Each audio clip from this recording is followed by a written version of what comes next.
in a perfect world, you would have a lot of time to film a TV show, a travel show, especially with the weather, and you never know what's going to happen. And with my network, we would have about 4 to 5 days. You saw how busy we were when we were here. And I would travel with just one cameraman. So it was very packed trip and a lot of work. And I know it kind of looks, when you see the photos and the videos, it looks like it's a vacation, but it is a lot of work. And so the pre-production, I guess, is about 2 months. It's a lot of research. I try to add in as much information as I can so that it's informational, but also entertaining and a nice little escape for the viewers. For Cayman, I had to do a lot of permits, which some countries don't have. But for here, to fly the drone and just to film, that was a pretty extensive process.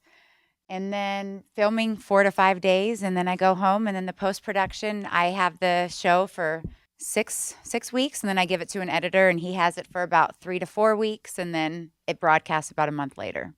So it's a pretty lengthy process. I was really fortunate because I was working full-time for a network. So I was in the office every single day, and they expected me to be putting out these shows.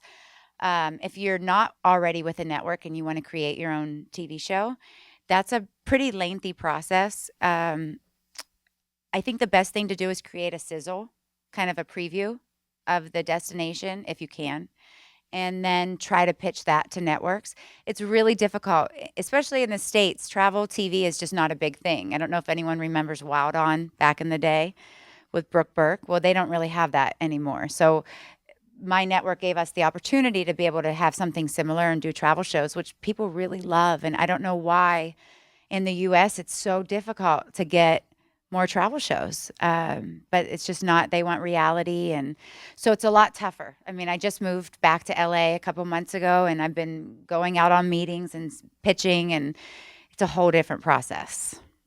I would move here if I could. It really is one of my favorite places. When people ask where they should go on vacation, this is always my go-to. Sea Trek I love. I was supposed to do it yesterday morning, and the weather just wasn't permitting for it, but it's so unique, that experience. And for people that don't swim or snorkel, to be able to just walk across the ocean floor with no swimming experience. My cameraman doesn't get in the water, and he was down there.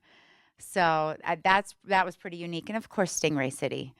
Nothing really beats that. I've been to one other in Antigua, but it's so special here. I just went 2 days ago, and it's the people, everything. Coming back here, it felt like I was visiting home again for the second time. So it was like seeing my family and Danielle and everyone here. So it just made it was just, everything about it is so special.